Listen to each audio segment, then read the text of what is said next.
Okay, folks. Hey, I just want to um, just go over for a few minutes intermolecular forces and hopefully simplify it because I think we tend to make it really complicated. And I just want to relate to you exactly what these intermolecular forces are. Okay. Um, First of all, it's real simple.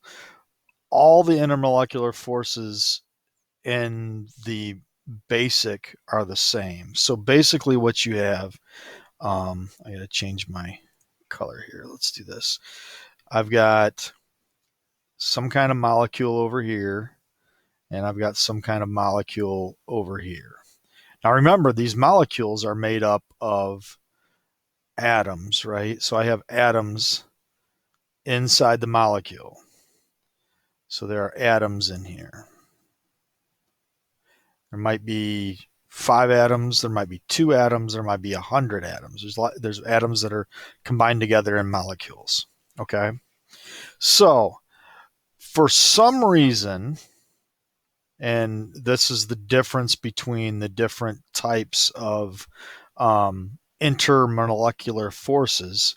For some reason, let's say this molecule gets a positive charge on that side and a negative charge on this side.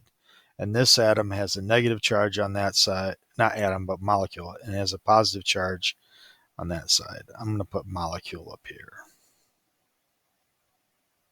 Here and here. These are molecules. And within them, they have atoms. Okay. So you have these charges. And so what happens is that a bond forms between these. There's some kind of a molecular bond. I'm going to make this a different color here. So this is the bond here between these two atoms. So the first way this can happen is called dispersion. And what dispersion does is as the two atoms get close, I'm going to keep it red, as they get closer, then your electrons start to go away from each other because your negative electrons are dispelling each other. They're moving away from each other, which makes this become slightly positive and this becomes slightly negative. Okay. So think about this. This is a temporary thing because these two atoms or two electrons are getting close to each other, maybe even colliding to each other. So as they get close, the electrons move slightly to the outside. So what happens is when that happens, the one of them or both of them may turn a little bit and suddenly become attracted to each other, where this one may turn. Let's say this one turns and this one does not. So this one turned a little bit. This one stayed the same. And now you have an attraction there. Okay. So it's very weak. It's very temporary because as soon as those molecules move apart, they're going to change the electron cloud a little bit. So you're talking about slight changes in the electron distribution or the electron clouds around the atoms. Okay. So that's all we're talking about in that instance. Now, let's clear the canvas. Let's talk about dipole-dipole. So in dipole-dipole, you're talking about an instance where these, let's say it's atoms that look like this within the molecule, okay?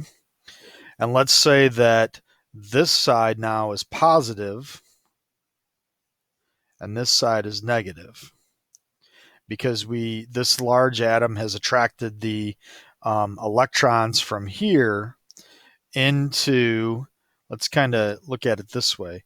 Let's say you have electrons here like that.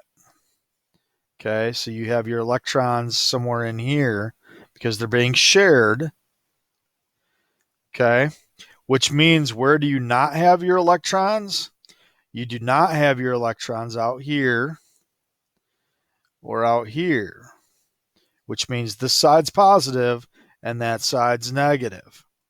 So when that happens, what happens? You have a bond like that. Okay. This is a much stronger bond than the dispersion bonds because you're not just shifting the electron cloud a little bit. You actually have molecules that one side is definitely positive, one side is definitely negative. Okay.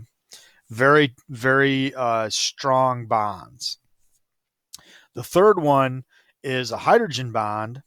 And a hydrogen bond is nothing more than a dipole-dipole bond, which is what we're describing right here. This is just a dipole-dipole bond. But somewhere in here it has hydrogen. It might have a couple hydrogens. Might have a couple hydrogens here. Now, the only elements that these work with is either fluorine, oxygen, or nitrogen, because the fluorine, oxygen, and nitrogen um, are large enough atoms and strong enough, have enough electronegativity that they pull the hydrogen electrons away and create very, very, basically, it's a very, very strong hydrogen, very, very strong dipole-dipole bond. So this is all a hydrogen bond is a very, very strong dipole-dipole bond, and it's made by hydrogen and either fluorine, oxygen, or nitrogen. Okay. Now, a couple things about these. I'm going to switch you to look at this right here. Okay. So this kind of can show us a little bit more about these bonds. So you got dispersion bonds, all molecules and atoms, everything participates in dispersion bonds. All it is a little bit of a shifting of where the electrons are so that you end up with these positive and negative sides of a molecule. Okay. Dipole-dipole bonds are molecules that in and of themselves have positive and negative sides. And you can kind of see how that looks like here. You have a negative side, you have a positive side. Positive side, negative side. The positive side and negative side are attracted. So these two molecules now are attracted to one another. Now, it's never stronger than the forces inside the molecule. So the intramolecular forces are always stronger than the intermolecular forces. But these are much, much stronger than the dispersion forces. So dipole-dipole is much stronger than dispersion. The third one we're looking at, we're not looking at the bottom one, so don't worry about that. Hydrogen bonding is just hydrogen bonded with fluorine, oxygen, or nitrogen. And it basically, you can see, does sort of the same thing as a dipole-dipole bond. Okay. So that's the difference. Now, here's a couple things. Obviously, dispersion bonds are the weakest. Dipole-dipole are much stronger, and hydrogen bonds are much stronger than that. Okay. So if you, as you think about these things, how does this relate to, we started this section talking about kinetic molecular theory, which is these atoms are moving, the more energy they have, the faster the atoms vibrate or move, and the more heat they have, the more energy they have, that whole concept. Okay. The only thing we really need to understand here is when we're talking about gases, if we're talking about gases, these bonds, the dispersion, dipole-dipole, and hydrogen bonding, are not occurring. Because each one of the molecules of a gas is freely moving around. They're colliding into each other and moving back and forth. They're colliding into the sides of what container they are, and they might move faster, they might end up slower, but they're moving all around. And that's the very nature of a gas. Okay. For liquids and solids, they are experiencing these bonds that we see here.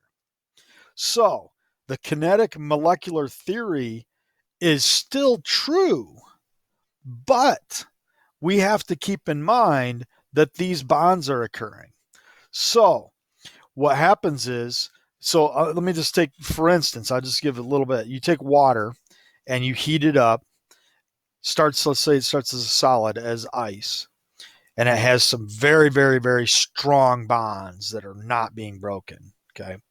You heat it up until it gets to a point where it changes to a liquid. So now its form can change, like it changes to the shape of its container. Well, these bonds are weakened. We've given it enough energy to break some of those bonds so it kind of can move around more. If you continue heating it up, continue to put more and more and more energy into it, eventually those bonds break, those hydrogen bonds break in H2O. And when those hydrogen bonds break, then these molecules are free to move around. That's what we call boiling. That's what we call evaporation. So once you get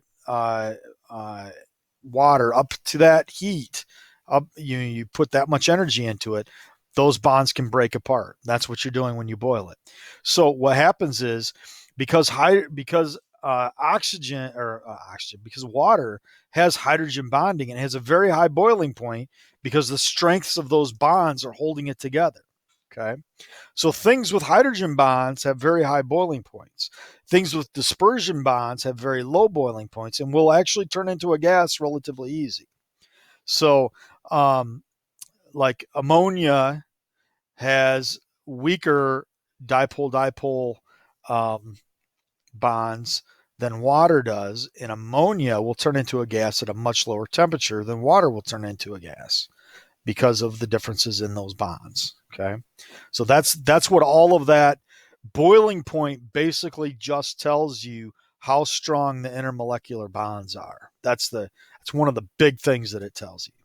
So you could take a list of a bunch of different substances and look at their boiling points, and you could tell which ones have stronger intermolecular bonds than others. And you can probably deduce what kind of intermolecular bond they have based on that, at least some general categories of them.